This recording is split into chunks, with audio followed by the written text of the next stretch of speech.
पश्चिमी मरुस्थल का मैंने जी शब्दावलियाँ चल रही वही टॉपिक चल रही उन्हें।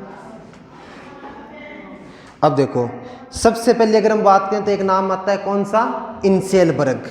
3 नाम याद रखने, इंसेलबर्ग। एक अगर हम बात करें गिरिपद या पेडिमेंट, और एक क्या नाम आएगा, बजादा।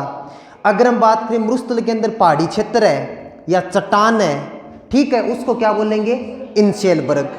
अगर हम बात करें उसके चारों ओर पानी इकट्ठा हो गया तब उसको क्या बोल दिया जाएगा, द्वीपीय पर्वत। क्या बोल देंगे, द्वीपीय पर्वत। अगर हम बात करें कोई चट्टान है मरुस्थल में, उसके चारों ओर बलुई जो मृदा होती है वो चारों ओर इकट्ठी हो जाएगी, या हम बात करें रेतीली मृदा इकट्ठी हो जाएगी, उसको क्या बोल देंगे, गिरिपद, या क्या बोलेंगे, पेडिमेंट। अगर हम बात करें चट्टान की ढलान से जो पानी आएगा और वो आके अगर हम बात करें निम्न भूमि क्षेत्र में आके समाप्त हो जाएगा, जहां पे वर्षा का जल समाप्त होगा वो क्या कहलाएगा, बजादा। क्या कहलाता है, बजादा। 3 नाम तो ये याद रखने। इसके अलावा अगर हम बात करें तो एक आता है रन या टाट। रन या टाट की अगर हम बात करें तो वो कौन सा होगा, बालूका स्तूपों के मध्य अगर हम बात करें जो निम्न भूमि क्षेत्र है उसमें वर्षा का जल इकट्ठा हो रहा है, उसको क्या बोलेंगे, रन या टाट। सर्वाधिक रन कहाँ पे है, जैसलमेर में। कन्नौज, ब्रह्मसर, बाकरी, लवा, ये सब कहाँ पर है, जैसलमेर। जबकि अगर हम बात करें थोबरन कहाँ पर है, थोब और रेडाना कहाँ पर है, बाड़मेर में। बापरन कहाँ पर है, जोधपुर में। इसके अलावा अगर हम बात करें ताल छापर और पडियारा रन कहाँ पर है, कहाँ पर है, चूरू में। अगर हम बात करें एक आती है पलाया झील। पलाया झील किसको बोलेंगे, खारे पानी की बड़ी झीलें। मुख्य रूप से क्या याद रखना है कि जो वायु अपर्दन के द्वारा जो गर्त का निर्माण होता है उसको क्या बोलते हैं, पलाया झील। कौन सी झीलों का निर्माण होता है, पलाया झीलों का। इसके अलावा अगर हम बात करें तो एक आता है तल्ली या पोखर। मरुस्थल का जो निम्न भूमि क्षेत्र है वहां पे वर्षा का जल इकट्ठा हो जाता है, उसको क्या बोलते हैं, तल्ली या पोखर। वो वर्षा का जल पानी सूख गया, उसके बाद वहां पे उपजाऊ मृदा क्या कहलाती है, मरोहो। वो क्षेत्र क्या कहलाएगा, मरोहो। उसी मरोह में अगर हम बात करें तो 15वीं शताब्दी में पालीवाल ब्राह्मणों के द्वारा कौन सी कृषि की जाती थी, खड़ीन। एक खड़ीन से अगर हम बात करें दूसरी खड़ीन में पानी भेजने के लिए जो निकासी मार्ग बनाया जाता है वो क्या कहलाता है, नेहटा। क्या कहलाता है, नेहटा। एक हमने बात करी पश्चिमी मरुस्थल का जो रेड क्लिफ रेखा के सारे जैसलमेर से कितनी सेंटीमीटर वर्षा रेखा गुजरती है, 10 सेंटीमीटर। मरुस्थल को 2 भागों में बांटने वाली वर्षा रेखा 25 सेंटीमीटर। अगर हम बात करें 25 सेंटीमीटर के पश्चिम में कौन सा क्षेत्र है, शुष्क। 25 सेंटीमीटर के पूर्व में कौन सा है, अर्ध शुष्क। अगर हम बात करें अरावली के सारे अरावली के पश्चिम में राजस्थान को 2 बराबर भागों में बांटने वाली वर्षा रेखा 50 सेंटीमीटर। अगर हम बात करें तो राजस्थान को 2 भागों में बांटती है, यही तो चीज बड़ी थी। अब देखो आगे एक अगर हम बात करें तो एक नाम आता है बालसन। क्या नाम आता है, बालसन। बालसन के बारे में वो की वो चीज याद रखनी है। सबसे पहले अगर हम बात करें मरुस्थलीय क्षेत्र है, ठीक है, उसमें अगर हम बात करें तो चट्टानें पाई जाती हैं इस प्रकार से। कोई भी मरुस्थलीय क्षेत्र होगा उसमें क्या पाई जाएंगी, चट्टान पाई जाएंगी। मतलब कोई मरुस्थलीय क्षेत्र है उसके चारों ओर क्या पाई जाती है, चट्टान पाई जाती है। और उन चट्टानों के मध्य अगर हम बात करें तो वर्षा का जल इकट्ठा हो जाता है, उसको क्या बोला जाएगा, बालसन। देखो क्या नाम आया था, इंसेलबर्ग। क्या नाम आया था, इंसेलबर्ग। मरुस्थल के अंदर चट्टान है वो क्या कहलाती है, इंसेलबर्ग। अगर उस चट्टान के चारों ओर पानी इकट्ठा हो जाएगा, ये चट्टान है इसके चारों ओर पानी आ गया, तब इसको क्या बोल देंगे, द्वीपीय पर्वत। क्या बोलेंगे, द्वीपीय पर्वत। एक मरुस्थल है और उस मरुस्थल को चारों ओर किसके द्वारा ढका गया है, चट्टान के द्वारा। किन के द्वारा ढका गया, चट्टान के द्वारा, तब इसको क्या बोल दिया जाएगा, बालसन। मरुस्थल को चारों ओर चट्टानों से घिरा हुआ हो और उसके मध्य वर्षा का जल इकट्ठा होता है, तब वो क्या कहलाता है, बालसन। एक गली चट्टान है तब क्या कहलाएगा, इंसेलबर्ग। उस चट्टान के चारों ओर पानी है तब द्वीपीय पर्वत। उस चट्टान के चारों ओर मृदा है तब पेडिमेंट, या तब क्या कहलाएगा, गिरिपद। या हम बात करें उस चट्टान से पानी आया और निम्न भूमि क्षेत्र में आके समाप्त हो गया, तब बजादा। तब क्या कहलाएगा, बजादा। अब देखो आगे आगे अगर हम बात करें तो एक शब्दावली काम में ली जाती है बम्बूलिया। बम्बूलिया का मतलब क्या होता है कि छोटे क्षेत्र के अंदर जो वायु भंवर बनते हैं ना, जो चक्रवात बनते हैं केवल छोटे क्षेत्र में, वो क्या कहलाते हैं? बम्बूलिया कहलाते हैं। कहां पर आते हैं? मरुस्थलीय क्षेत्र में। कहां पर आएंगे? मरुस्थलीय क्षेत्र में। तो छोटे क्षेत्र में उत्पन्न वायु भंवर,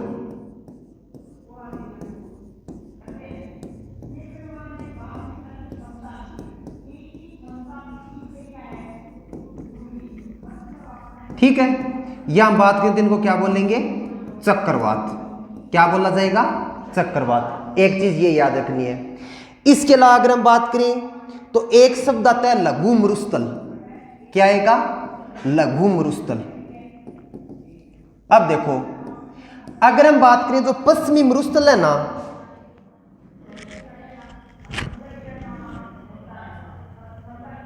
अगर हम बात करें जैसे राजस्थान का पश्चिमी भाग है, ठीक है, यहां से अरावली पर्वतमाला गुजरती है दक्षिण पश्चिम से उत्तर पूर्व की ओर। यहां पर अगर हम बात करें तो यहां पे गंगानगर और हनुमानगढ़। इससे नीचे की ओर चलेंगे तो यहां पे कौन सा आएगा? बीकानेर। कौन सा आता है? बीकानेर। तो बीकानेर से लेकर अगर हम बात करें तो यहां पे आता है कच्छ का रण। कौन सा आता है? कच्छ का रण। तो बीकानेर से लेकर कच्छ के रण के मध्य का जो क्षेत्र है ना, वो क्या कहलाता है? लघु मरुस्थल। एक ही क्वेश्चन याद रखना है, लघु मरुस्थल का विस्तार कहां से कहां तक है? बीकानेर से लेकर कच्छ के रण तक। बीकानेर से लेकर कच्छ का रण तक क्या कहलाता है? लघु मरुस्थल कहलाता है। याद रह जाएगा। इसके बाद अगर हम बात करें तो दो शब्द एक साथ याद रखने। एक तो नाम आएगा थली। क्या नाम आता है? थली। और एक नाम आएगा तली। एक तो क्या नाम आता है? थली। और एक क्या नाम आता है? तली। सीधी सी बात याद रखनी है। जैसे अगर हम बात करें पश्चिमी मरुस्थलीय क्षेत्र, यहां से आती है अरावली पर्वतमाला, और यहां पर अगर हम बात करें तो आती है नागपाड़। नागपाड़ कहां पर है? अजमेर। कहां पर आता है? अजमेर। यहां से एक नदी का उद्गम होता है। कौन सी? लूणी नदी। कौन सी नदी आती है? लूणी। अपुआ विस्तार की अगर हम बात करें तो सबसे पहले कौन सा आएगा? अजमेर। अजमेर के बाद अगर हम बात करें तो कौन सा जिला आएगा? कौन सा होगा? नागौर। कौन सा आएगा? नागौर। नागौर के बाद पाली। पाली के बाद जोधपुर के बाद बाड़मेर के बाद जालोर। इस प्रकार से गुजरता है। तो आपको क्या याद रखना है? सबसे पहले शब्द आता है थली। थली के बारे में क्या याद रखोगे कि लूणी नदी का जो उत्तरी पूर्वी भाग है ना, लूणी नदी के उत्तरी पूर्वी भाग, मुख्य रूप से अगर हम बात करें गंगानगर और हनुमानगढ़। इसके अलावा अगर हम बात करें शेखावाटी बेसिन। कौन सा आता है? शेखावाटी। इसके अलावा अगर हम बात करें तो नागौरी उच्च भूमि।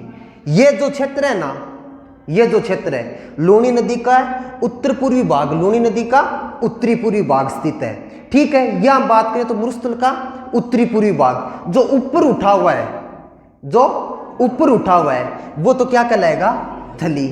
तो एक ही क्वेश्चन आता है विस्तार पूछते हैं, तो विस्तार क्या याद रखोगे कि लूणी नदी के उत्तर पूर्वी में जो भाग स्थित है ना मरुस्थल का, या पश्चिमी मरुस्थल का उत्तरी पूर्वी भाग जो ऊपर उठा हुआ है वो क्या कहलाता है?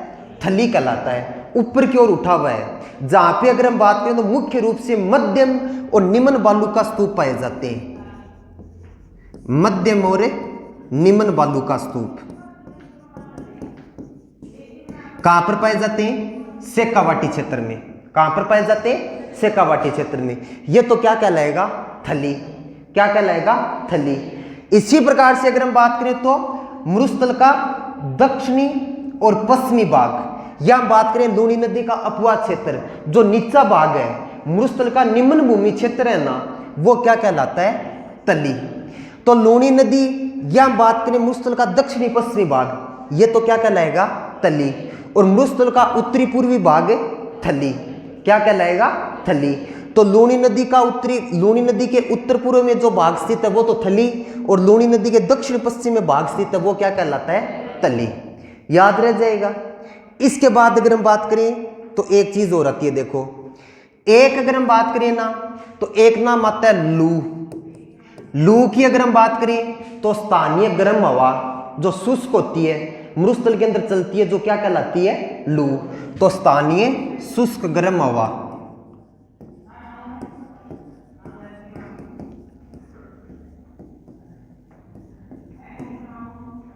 यह क्या कहलाती है?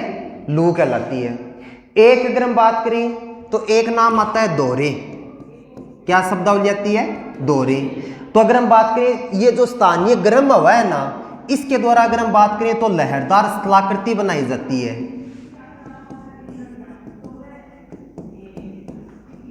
इसी को क्या बोला जाता है? दोहरे। इस प्रकार से, ठीक है। तो वो क्या कहलाते हैं? दोहरे। एक अगर हम बात करें तो एक शब्द आता है मगरा। क्या शब्द आता है? मगरा। मगरा की अगर हम बात करें तो एक तो नाम आता है अरावली का मगरा। क्या नाम आता है? अरावली का मगरा। और एक अगर हम बात करें जो अरावली की मुख्य पहाड़ियां है ना, जो अरावली पर्वत श्रृंखला के स्थित है या अरावली की मुख्य पहाड़ियां हैं, इसके अलावा अगर हम बात करें मरुस्थल के अंदर जो अपशिष्ट पहाड़ियां आती हैं ना, जिनको अगर हम बात करें तो केवल और केवल क्या बचे हुए? अवशेष पहाड़ियों के, वो क्या कहलाती है? मगरा कहलाती है। अरावली के अलावा मरुस्थल के अंदर स्थित अपशिष्ट पहाड़ियां क्या कहलाती हैं? मगरा कहलाती हैं। क्या कहलाती है? मगरा। एक शब्द ये याद रखना है। इसके अलावा अगर हम बात करें तो दो शब्द एक साथ आएंगे। एक तो शब्द आएगा मावट। क्या शब्द आता है? मावट। एक अगर हम बात करें तो एक नाम आएगा पुरवैया। क्या आता है? पुरवैया। दोनों की देखो, जैसे अगर हम बात करें पूरा पूरा राजस्थान है, दोनों की अगर हम बात करें तो अरावली का विस्तार किस ओर से किस ओर आता है? दक्षिण पश्चिम से उत्तर पूर्व की ओर। एक चीज याद रखनी है, मावट है ना, मावट, यह कहां पर होती है? राजस्थान के पश्चिमी भाग। राजस्थान की किस ओर होती है? पश्चिमी भाग। अगर हम बात करें कब आती है? शीत ऋतु। कब आती है? शीत ऋतु। अगर हम बात करें किसके लिए लाभदायक है? रबी की फसल। किसके लिए? रबी की फसल। मुख्य रूप से अगर हम बात करें गेहूं, कौन सी आती है? गेहूं। क्या बोला जाता है? सुनहरी बूंदें या गोल्डन ड्रॉप्स। सुनहरी बूंदें या गोल्डन ड्रॉप्स किसके साथ आती है? पश्चिमी विक्षोभ। किसके साथ आती है? पश्चिमी विक्षोभ। राजस्थान में सर्वाधिक गंगानगर, राजस्थान में सर्वाधिक कहां पे होती है? गंगानगर में वर्षा होती है। पश्चिमी विक्षोभ की उत्पत्ति कहां से होगी? भूमध्य सागर। कहां से होगी? भूमध्य सागर। या हम बात करें तो इनको क्या कहा जाता है? Jet stream. क्या बोला जाता है? Jet stream. आ गई बात समझ में? सबसे पहले मावट है, उत्पत्ति कहां से होगी? भूमध्य सागर। किसके साथ आती है? पश्चिमी विक्षोभ या क्या बोलेंगे? Jet stream. राजस्थान के अंदर अगर हम बात करें तो किस भाग में आएगी? पश्चिमी भाग। या हम बात करें भारत की तो भारत के भी कौन से भाग में? पश्चिमी भाग। जम्मू कश्मीर, हिमाचल, पंजाब, हरियाणा, राजस्थान, गुजरात, इस भाग के अंदर वर्षा होती है। ठीक है। अगर हम बात करें तो कब होती है? शीत ऋतु में। किसके लिए लाभदायक है? रबी की फसल के लिए। कौन सी फसल? गेहूं की फसल। इसलिए इसको क्या बोलते हैं? गोल्डन ड्रॉप्स या सुनहरी बूंदें। भूमध्य सागर की अगर हम बात करें तो कहां पे स्थित है? यूरोप और अफ्रीका महाद्वीप के मध्य। यूरोप और अफ्रीका महाद्वीप के मध्य। तो वहां से उठने के बाद जेट स्ट्रीम हवा है, उसके साथ पश्चिमी विक्षोभ के रूप में कहां पे प्रवेश करती है? राजस्थान में।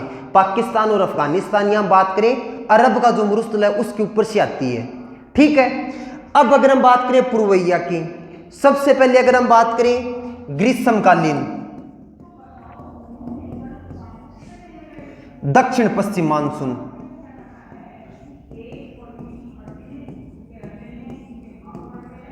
अब देखो दक्षिण पश्चिम मानसून राजस्थान के अंदर जो आता है ना, उस समय अगर हम बात करें तो वो किस ओर से किस ओर आता है? पूर्व से पश्चिम की ओर। तो अगर हम बात करें तो इन हवाओं की दिशा किस ओर से किस ओर है? पूर्व से पश्चिम की ओर है। इनकी उत्पत्ति की अगर हम बात करें तो कहां से होगी? बंगाल की खाड़ी। कहां से होती है? बंगाल की खाड़ी। इनकी अगर हम बात करें तो इनकी दिशा पूर्व पश्चिम से पश्चिम से किस ओर होगी, पूर्व की ओर, और इनकी दिशा पूर्व से पश्चिम की ओर। ये तो इस ओर चलती हैं और ये इस ओर चलेंगी। ठीक है, अगर हम बात करें तो ये दक्षिणी पश्चिमी ग्रीष्मकालीन दक्षिण पश्चिम मानसून होता है ना, उसके साथ आती हैं। तो अगर हम बात करें तो राजस्थान के अंदर अगर हम बात करें तो 90% मानसून, या हम बात करें 90% वर्षा वो कौन सी हवा से होती है, पूर्वइया से। अब पूर्व से पश्चिम की ओर चलती है तब इनको क्या बोल दिया जाता है, पूर्वइया। दो चीजें याद रखनी है, अगर हम बात करें दो क्वेश्चन बनते हैं इंपॉर्टेंट। एक तो अगर हम बात करें ये राजस्थान का कौन सा भाग आता है, दक्षिण पूर्वी भाग। दो क्वेश्चन आएगा कि राजस्थान में अगर हम बात करें पूर्वइया से सबसे पहले कौन से भौतिक प्रदेश में वर्षा होगी, तो कौन सा आएगा, हाड़ौती का पठार। कौन सा आता है, हाड़ौती का पठार। एक चीज तो ये याद रखनी है। एक अगर हम बात करें तो राजस्थान के कौन से जिले में वर्षा होती है, झालावाड़। कौन सा आएगा, झालावाड़। तो दोनों चीजें याद रखनी है कि पूर्वइया, या हम बात करें जो दक्षिण पश्चिम ग्रीष्मकालीन मानसून राजस्थान में कहां से प्रवेश करेगा, हाड़ौती के पठार से। कौन से जिले में सबसे पहले वर्षा होगी, झालावाड़। और कौन से भौतिक प्रदेश में सबसे पहले वर्षा होगी, हाड़ौती का पठार या दक्षिणी पूर्वी पठारी प्रदेश। इनकी उत्पत्ति कहां से होती है, बंगाल की खाड़ी। किसके साथ आती है, ग्रीष्मकालीन दक्षिणी पश्चिम मानसून। दिशा पूर्व से पश्चिम की ओर, इनकी दिशा पश्चिम से पूर्व की ओर।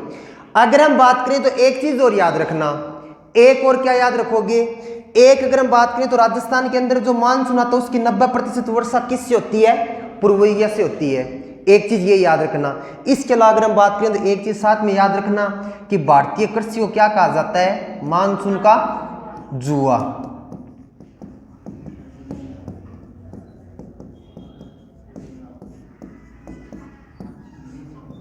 क्या बोलेंगे, मानसून का जुआ। तो ये शब्दावलियां याद रखनी है। सबसे पहले कौन सी आएगी, इंसेलबर्ग। कौन सी आती है, इंसेलबर्ग। इसके बाद अगर हम बात करें तो कौन सी आएगी, गिरिपद या पेडिमेंट। उसके बाद बजादा, और साथ में क्या याद रखोगे, बालसन। क्या याद रखोगे, बालसन। याद रह जाएंगी। इसके अलावा अगर हम बात करें दो शब्दावलियां याद रखना, एक तो आएगा रन, रन या टाट, और एक क्या नाम आएगा, पलाया झील। एक याद रखना तल्ली या पोखर। एक अगर हम बात करें तो एक क्या नाम याद रखोगे, खड़ीन कृषि। क्या याद रखोगे, खड़ीन कृषि। और एक उपजाऊ भूमि को क्या बोलते हैं, मरोहो। क्या बोला जाता है, मरोहो। इसके अलावा याद रखना है बालसन, बम्बूलिया, लू, दोरे, तल्ली या थली। और इसके अलावा अगर हम बात करें तो मावट, और एक क्या याद रखोगे, पूर्वइया। ये शब्दावलियां याद रखनी है, याद रह जाएंगी। अब देखो आगे, आगे अगर हम बात करें तो आगे आता है मरुस्थल का प्रकार।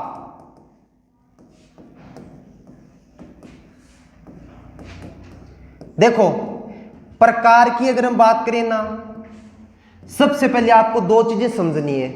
मरुस्थल के प्रकार की अगर हम बात करें तो दो प्रकार से आएगा। एक तो अगर हम बात करें तो एक तो मरुस्थल को विभाजित किया गया है जलवायु के आधार पर।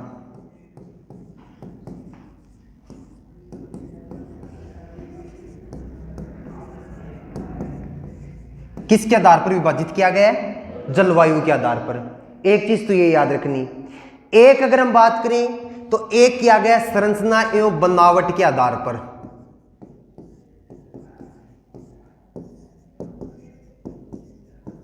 संरचना एवं बनावट के आधार पर।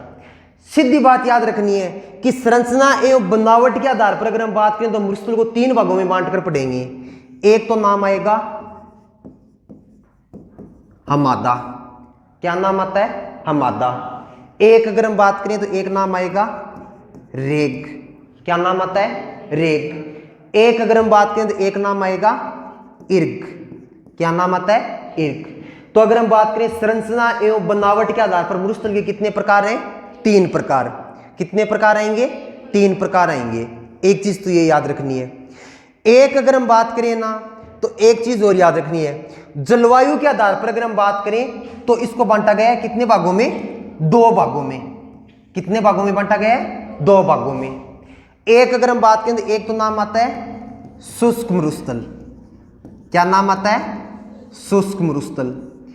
एक अगर हम बात करें तो एक क्या नाम आएगा, अर्ध शुष्क। एक क्या नाम आएगा? अर्ध शुष्क।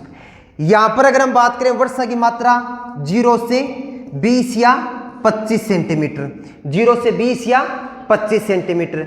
और यहां पर अगर हम बात करें तो 20 या 25 से 40 या 50 सेंटीमीटर, 20 से 40 सेंटीमीटर या 50 सेंटीमीटर वर्षा की मात्रा होगी। अब अगर हम बात करें ना तो एक चीज और याद रखनी है कि शुष्क मरुस्थल की अगर हम बात करें तो इसको उच्चावच के आधार पर कितने भागों में बांटा गया है? 2 भागों में। उच्चावच के आधार पर कितने भागों में बांटा गया? 2 भागों में। एक अगर हम बात करें तो एक तो नाम आएगा बालू का स्तूप मुक्त, बालू का स्तूप मुक्त प्रदेश। एक तो क्या नाम आएगा? बालू का स्तूप मुक्त प्रदेश। एक अगर हम बात करें तो एक नाम आएगा बालू का स्तूप युक्त प्रदेश।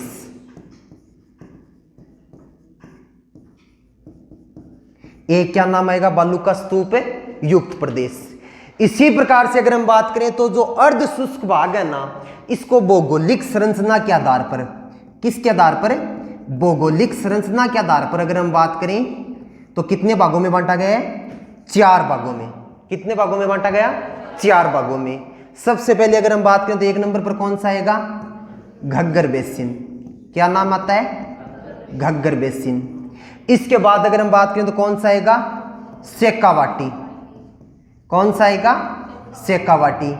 इसके बाद अगर हम बात करें तो कौन सा आएगा? नागौरी उच्च भूमि। कौन सा आएगा? नागौरी उच्च भूमि। इसके बाद अगर हम बात करें तो कौन सा आएगा? लूणी बेसिन या गोडवाड़ प्रदेश। लूणी बेसिन या गोडवाड़ प्रदेश। तो ये पूरा अगर हम बात करें तो ये क्या है? मरुस्थल के प्रकार हैं। सबसे पहले जलवायु के आधार पर कितने भागों में बांटा गया? 2 भागों में। कितने भागों में बांटा गया? 2 भागों में, शुष्क और अर्ध शुष्क। इसमें वर्षा की मात्रा कितनी है? 0 से 20। इसमें वर्षा की मात्रा कितनी है? 20 से 40 या 50 सेंटीमीटर। शुष्क को उच्चावच के आधार पर, आधार क्या रखा गया है बांटने का? उच्चावच। इसको बांटने का आधार क्या रखा गया है? उच्चावच। अगर हम बात करें तो एक चीज बताओ, भारत या राजस्थान का उच्चावच कहां से निर्धारण किया जाता है? चेन्नई से। कहां से निर्धारण किया जाता है? चेन्नई से। इसके आधार पर इसको कितने भागों में बांटा गया? 2 भागों में, बालू का स्तूप मुक्त और युक्त। अगर हम बात करें तो एक चीज और देखना, जो बालू का स्तूप मुक्त है ना, ये तो कितना भाग है? 41.50%। 41.50। जबकि अगर हम बात करें तो ये कौन सा आता है? युक्त। ये कितना आता है? 58.50%। ये कितना भाग है मरुस्थल का? 58.50%। अगर हम बात करें तो अर्ध शुष्क को भौगोलिक संरचना के आधार पर कितने भागों में बांटा गया? 4 भागों में, घग्गर, शेखावाटी, नागौरी और लूणी बेसिन या गोडवाड़ बेसिन। उसी प्रकार से अगर हम बात करें तो संरचना एवं बनावट के आधार पर कितने भागों में बांटा गया? 3 भागों में सॉरी, हमादा, रेग और इर्ग। हमादा, रेग और इर्ग। तो ये क्या है? मरुस्थल का पूरा विवरण है। अब हम शुरू करेंगे सबसे पहले संरचना एवं बनावट के आधार पर। अब देखो, सबसे पहले अगर हम बात करें तो संरचना एवं बनावट के आधार पर अगर हम बात करें ना,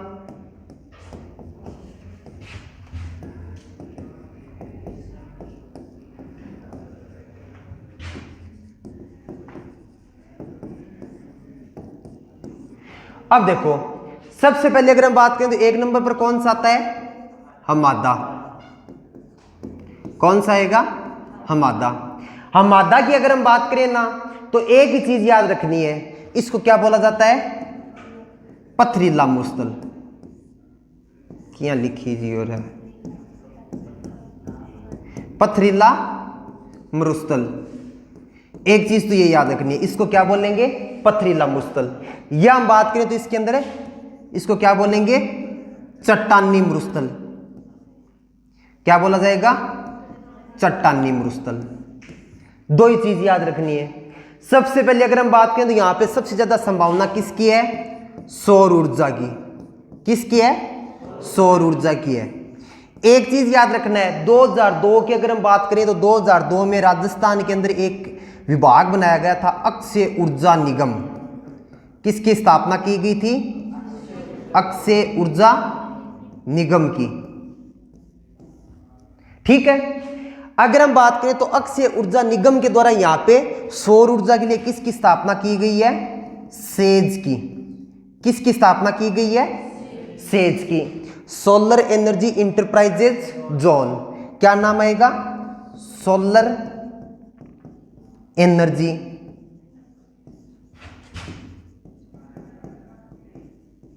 इंटरप्राइजेज जोन।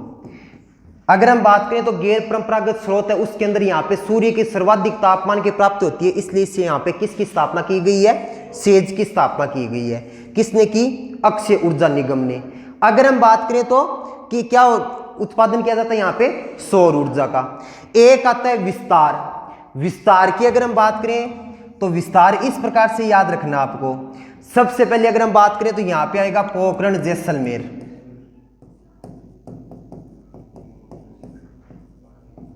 पोखरण जैसलमेर। इसके अलावा अगर हम बात करें फलोदी,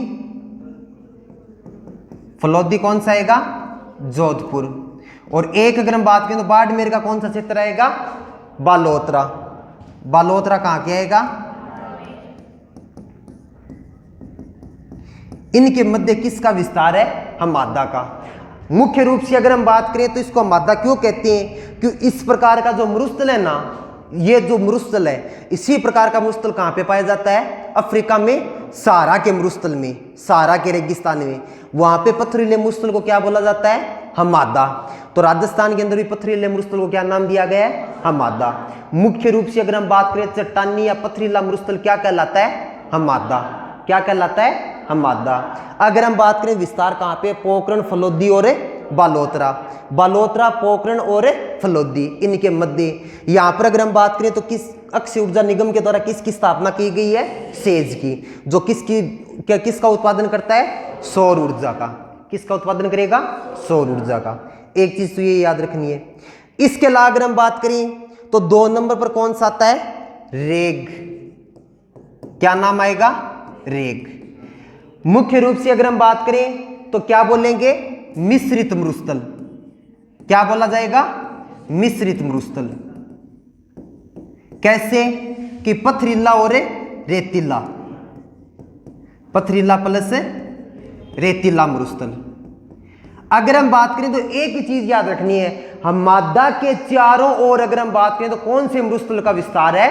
रेग का। कौन से मरुस्थल का विस्तार आएगा? रेग का। हमादा के चारों ओर। इसके अलावा अगर हम बात करें तो एक नाम आता है सिक्कर, झुंझुनू और नागौर। इसके अलावा अगर हम बात करें तो सिक्कर, झुंझुनू और नागौर, इस क्षेत्र के अंदर किसका विस्तार आता है? रेग का। तो मुख्य रूप से अगर हम बात करें तो एक तरफ तो कौन सा था? पोखरण। कौन सा आता है? पोखरण। इसके अलावा अगर हम बात करें तो एक तरफ कौन सा था? फलोदी। और एक तरफ कौन सा आता है? बालोतरा। अगर हम बात करें तो इसके चारों ओर किसका विस्तार आता है? रेग का। जहां पे पथरीला और रेतीला मोटे मोटे कंकड़ पत्थर पाए जाते हैं, किन में? बालू का स्तूपों में। एक तो अगर हम बात करें केवल और केवल कंकड़ पत्थर पाए जाएंगे, वनस्पति का अभाव होगा, तब तो उसको क्या बोल दिया जाएगा? पथरीला मरुस्थल। मोटे मोटे कंकड़ पत्थर हैं और वो कहां पे है? बालू का स्तूप में। तब इस प्रकार के मरुस्थल को सहारा के रेगिस्तान में क्या बोला जाता है? रेग। तो राजस्थान में भी क्या बोलते हैं? रेग।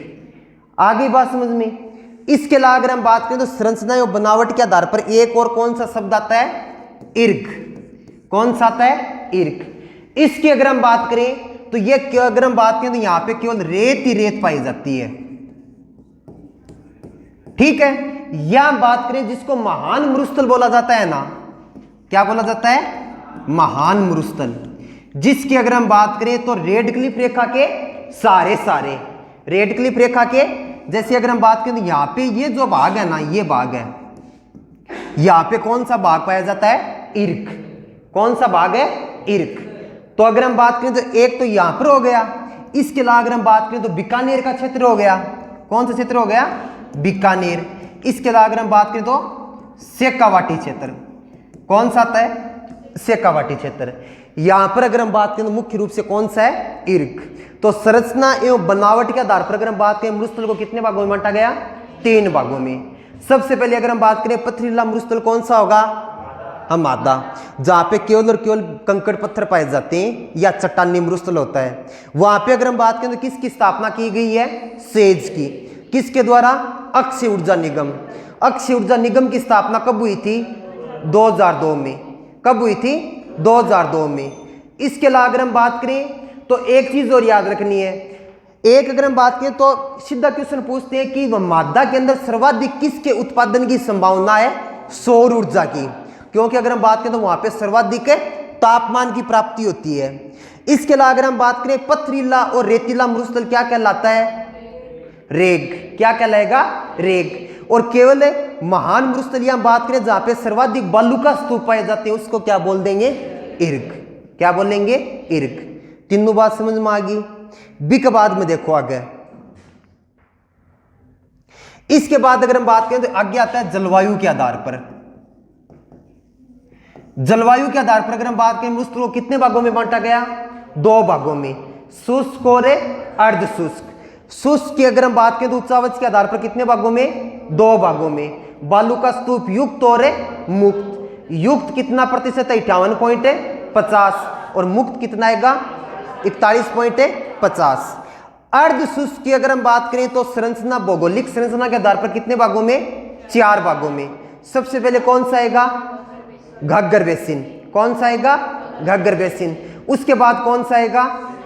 शेखावाटी बेसिन। उसके बाद कौन सा आएगा? नागौरी उच्च भूमि। उसके बाद कौन सा आएगा? लूणी या गोडवाड़ बेसिन। 1 नंबर पर अगर हम बात करें तो कौन सा पढ़ेंगे हमें? अर्ध शुष्क। कौन सा आएगा? अर्ध शुष्क। अर्ध शुष्क की अगर हम बात करें तो वर्षा की मात्रा कितनी आएगी? 20 से 40 सेंटीमीटर। या हम बात करें तो 25 से 50 सेंटीमीटर। 25 से 50 सेंटीमीटर। इसके अंदर अगर हम बात करें तो 1 नंबर पर कौन सा आएगा? घग्गर बेसिन। कौन सा आएगा? घग्गर बेसिन। अब देखो, सबसे पहले अगर हम बात करें ना,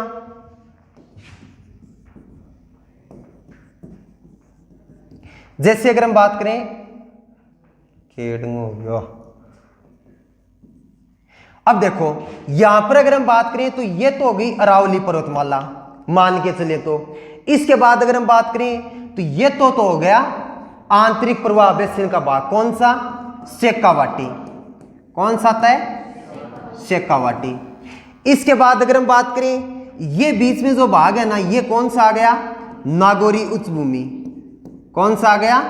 नागौरी उच्च भूमि। इसके बाद अगर हम बात करें तो यहां से लूणी नदी के द्वारा अपवाह विस्तार किया जाता है, तो ये भाग कौन सा आ गया? लूणी बेसिन। कौन सा आ गया? लूणी बेसिन। या हम बात करें तो इसको क्या बोल देंगे? गोडवाड़ प्रदेश। क्या बोला जाएगा? गोडवाड़ प्रदेश। अब देखो अगर हम बात करें तो यहां पे तो स्थित है गंगानगर और यहां पर है हनुमानगढ़। यहां पर अगर हम बात करें तो शिवालिक श्रेणियों से एक नदी निकलती है। कौन सी? घग्गर नदी। कौन सी नदी निकलती है? घग्गर। तो घग्गर नदी का जो अपवाह है विस्तार है वो क्या कहलाता है? घग्गर बेसिन। कौन सा आता है? घग्गर बेसिन। उसके अंदर राजस्थान के कितने जिलों को शामिल किया जाता है? 2 जिलों को, गंगानगर और हनुमानगढ़।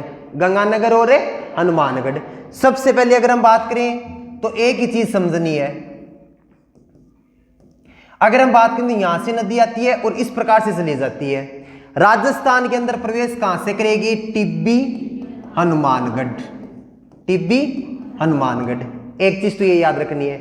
एक सीधी बात याद रखनी है कि इस नदी के अंदर जब बाढ़ आती है तब इसका पानी कहां तक जाता है? पाकिस्तान। और पाकिस्तान के अंदर अगर हम बात करें तो कहां तक जाएगा? फोर्ट अब्बास। कहां तक जाएगा? फोर्ट अब्बास तक। और यहां पर अगर हम बात करें तो घग्गर नदी को किस नाम से जाना जाता है? हकरा के नाम से। किस नाम से जाना जाएगा? हकरा के नाम से। याद रह जाएगा। इसके अलावा अगर हम बात करें तो एक चीज और समझनी है। एक अगर हम बात करें तो एक चीज याद रखना कि गंगानगर और हनुमानगढ़ में, गंगानगर और हनुमानगढ़ में घग्गर नदी का अपवाह विस्तार क्या कहलाता है? पाट प्रदेश। क्या कहलाएगा? पाट प्रदेश। एक चीज ये याद रखनी है। अगर हम बात करें इसी पाट प्रदेश को हनुमानगढ़ में क्या बोला जाता है? हनुमानगढ़ में क्या बोलेंगे? नाली। क्या बोला जाएगा? नाली। और अगर हम बात करें तो नाली नस्ल की भेड़ कहां पे पाई जाती है? कहां पर पाई जाएगी? हनुमानगढ़ में। एक चीज ये याद रखनी है। एक अगर हम बात करें ये जो भाग है ना घग्गर बेसिन है, इसकी अगर हम बात करें तो एक चीज याद रखना है कि ये पूरा पूरा भाग ये मरुस्थल के अंदर सर्वाधिक उपजाऊ क्षेत्र आता है। क्या आता है? सर्वाधिक उपजाऊ क्षेत्र। एक चीज ये याद रखनी है, क्या आता है? सर्वाधिक उपजाऊ क्षेत्र। एक अगर हम बात करें तो यहाँ पे उत्तरी पूर्वी भाग के अंदर अगर हम बात करें तो एक भूरी मटियार मिट्टी पाई जाती है। भूरी मटियार मिट्टी। अगर हम बात करें तो इसको क्या बोला जाता है? रेवेरिना। क्या बोला जाएगा? रेवेरिना। इसी को अगर हम बात करें तो स्थानीय भाषा में क्या बोलेंगे? बग्गी। क्या बोला जाएगा? बग्गी। एक चीज ये याद रखनी है। एक अगर हम बात करें तो घग्गर नदी के किनारे कौन कौन सी सभ्यताएं विकसित हुई हैं? सबसे पहले कालीबंगा। इसके अलावा अगर हम बात करें तो कौन सी आएगी? पीलीबंगा। और इसके अलावा अगर हम बात करें तो रंगमहल। कौन सी आती है? कालीबंगा, पीलीबंगा और रंगमहल। एक चीज ये याद रखनी है। एक अगर हम बात करें तो इसके किनारे शहर आते हैं गंगानगर में। एक तो आएगा सूरतगढ़ और एक कौन सा आएगा? अनूपगढ़। सूरतगढ़ और अनूपगढ़। अब देखो मुख्य रूप से अगर हम बात करें तो एक क्वेश्चन बनता है कौन सा? इस नदी के किनारे अगर हम बात करें ना तो दो चीजें याद रखना। एक तो क्या याद रखोगे? प्राचीन समय में, प्राचीन समय के अंदर अगर हम बात करें ना तो ये पूरा पूरा क्षेत्र था, ये क्या था? एक मरुस्थलीय क्षेत्र था। कौन सा क्षेत्र था? मरुस्थलीय। वर्तमान में अगर हम बात करें तो मरुस्थल का सर्वाधिक उपजाऊ क्षेत्र हो चुका है। ये क्या हो चुका है? सर्वाधिक उपजाऊ क्षेत्र। और उसकी अगर हम बात करें तो उसका कारण क्या है? एक तो गंग नहर। कौन सी नहर आती है? गंग नहर। और एक अगर हम बात करें तो कौन सी है? इंदिरा गांधी नहर परियोजना। इंदिरा गांधी नहर परियोजना। एक अगर हम बात करें जो ये नहरी भाग है ना, नहरी भाग है, इसके किनारे अगर हम बात करें तो जल अपर्दन की समस्या पाई जाती है। इस कारण अगर हम बात करें तो क्या होता है? जल रिसाव। नहरी क्षेत्रों के आसपास क्या होता है? जल रिसाव होता है। और यही जल रिसाव अगर हम बात करें तो यहां पे लवणीय दलदली भूमि का निर्माण करता है। लवणीय दलदली भूमि का। और उसको अगर हम बात करें तो ये जो जल रिसाव होता है ये जमीन के नीचे जाता है। उसके बाद अगर हम बात करें तो कौन सी पद्धति आती है? कैसाकर्षण पद्धति। कौन सी पद्धति आएगी? कैसाकर्षण। कैसाकर्षण पद्धति का क्या होता है? पानी नीचे से ऊपर की ओर आना। कैसाकर्षण पद्धति किसको बोलेंगे? पानी का नीचे से ऊपर की ओर आना। कौन सी पद्धति आती है? कैसाकर्षण पद्धति। इस कारण अगर हम बात करें तो यहाँ पे कौन सी भूमि का निर्माण होता है? लवणीय दलदलीय भूमि। और इस समस्या को क्या बोला जाता है? सेम समस्या। क्या बोला जाता है? सेम समस्या। और अगर हम बात करें तो सेम समस्या की अगर हम बात करें सर्वाधिक प्रभावित क्षेत्र, सबसे इंपॉर्टेंट अगर हम बात करें तो जिला कौन सा आएगा? हनुमानगढ़। कौन सा आता है? हनुमानगढ़। अगर हम बात करें हनुमानगढ़ के अंदर गांव कौन सा आता है? बड़ोपल क्षेत्र। कौन सा आता है? बड़ोपल। कौन सा आता है? बड़ोपल। तो राजस्थान में सर्वाधिक प्रभावित क्षेत्र तो कौन सा है? बड़ोपल। और जिला कौन सा है? हनुमानगढ़। एक अगर हम बात करें तो इस समस्या के समाधान के लिए कौन से पौधे लगाए जाते हैं? यूकेलिप्टिस। मतलब सर्वाधिक वृक्षारोपण से यह समस्या समाधान होता है। एक चीज याद रखना कि सेम की समस्या के समाधान के लिए अगर हम बात करें तो यहां पर एक योजना चलाई गई है और उसका नाम आता है इंडो डच योजना। कौन सी आती है? इंडो डच योजना। तो राजस्थान के अंदर अगर हम बात करें तो इंडो डच योजना का विस्तार, या अगर हम बात करें इंडो डच योजना कहां पे संचालित की जा रही है? घग्गर क्षेत्र में। कहां पर है? घग्गर क्षेत्र में। किसके लिए? सेम की समस्या के समाधान के लिए। किसके लिए? सेम की समस्या के समाधान के लिए। कौन सी परियोजना चलाई गई है? इंडो डच परियोजना। कौन सी परियोजना? इंडो डच परियोजना। आगे बात समझ में तो देखो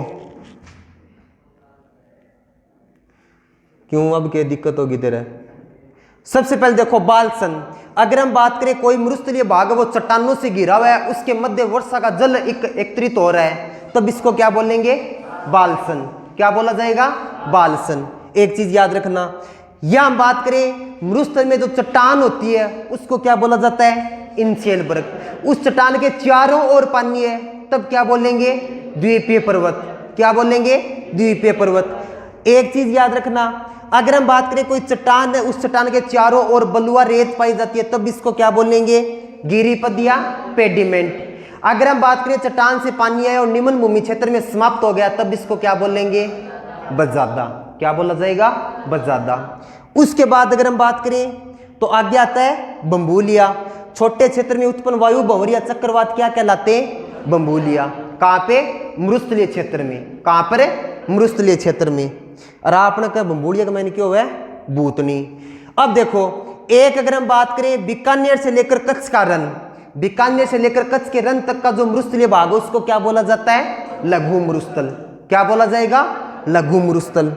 इसके बाद अगर हम बात करें तो एक आता है तली और थली। लूणी नदी के उत्तरी पूर्वी भाग को मरुस्थल का जो ऊपर उठा हुआ भाग है क्या कहलाएगा? थली। मरुस्थल का दक्षिणी पश्चिमी निम्न क्षेत्र क्या कहलाता है? तली। क्या कहलाता है? तली। इसके अलावा अगर हम बात करें तो एक चीज आता है लू। स्थानीय गर्म शुष्क हवा क्या कहलाती है? लू कहलाती है, जो पश्चिम से लगभग अगर हम बात करें किस ओर चलती है? पूर्व की ओर। इसके बाद अगर हम बात करें दोहरे, तो लू से लहरदार स्थलाकृतियों का निर्माण होता है जिसको क्या बोला जाता है? दोहरे। इसके अलावा अगर हम बात करें मगरा, अरावली से अलग मरुस्थल में अपशिष्ट पहाड़ियां पाई जाती हैं जिनको क्या बोलते हैं? मगरा। इसके बाद अगर हम बात करें तो एक शब्द आता है, क्या आएगा? मावट और पुरवैया। मावट और पुरवैया। अगर हम बात करें मावट की उत्पत्ति कहां से होती है? भूमध्य सागर। किस रूप में आते? पश्चिमी विक्षोभ। कौन सी हवाओं के साथ है? Jet stream. पुरवैया की उत्पत्ति कहां से होगी? बंगाल की खाड़ी। दिशा पूर्व से पश्चिम, इनकी दिशा पश्चिम से पूर्व है। ये कौन सी ऋतु में? शीत ऋतु।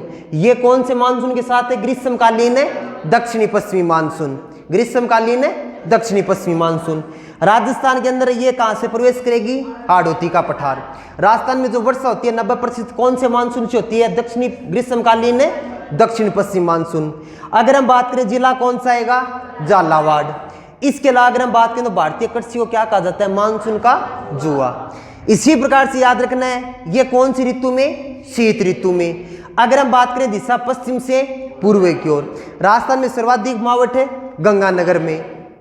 कौन सी फसल के लिए लाभदायक है? रबी की फसल। फसल कौन सी आएगी? गेहूं। इसीलिए इसको क्या बोलते हैं? गोल्डन ड्रॉप्स या सुनहरी बूंदे। याद रह जाएगा।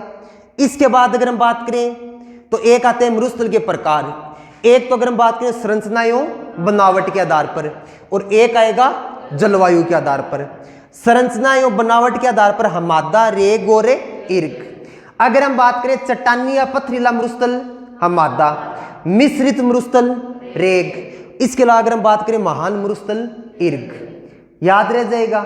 एक चीज और याद रखना, जो इर्ग होता है ना, इर्ग, इसको तुर्किस्तान में क्या बोला जाता है? कार्डम। क्या बोलेंगे? कार्डम। अगर हम बात करें जलवायु के आधार पर कितने प्रकार आएंगे? 2, शुष्क और अर्ध शुष्क। वर्षा की मात्रा 0 से 20, इसमें 20 से 40 सेंटीमीटर। शुष्क मरुस्थल को उच्चावच के आधार पर 2, बालू का स्तूप मुक्त और युक्त। मुक्त कितना आएगा? 41.50। युक्त कितना आएगा? 58.50। अगर हम बात करें अर्ध शुष्क भौगोलिक संरचना के आधार पर 4 भाग।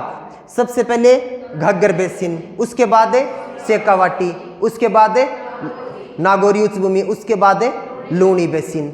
इसके बाद अगर हम बात करें तो एक चीज याद रखना है, घग्गर बेसिन। सबसे पहले अगर हम बात करें तो विस्तार राजस्थान में गंगानगर और हनुमानगढ़। कौन सी नदी द्वारा निर्मित है? घग्गर नदी के द्वारा। कहां से निकलती है? शिवालिक श्रेणी की पहाड़ी, हिमाचल प्रदेश।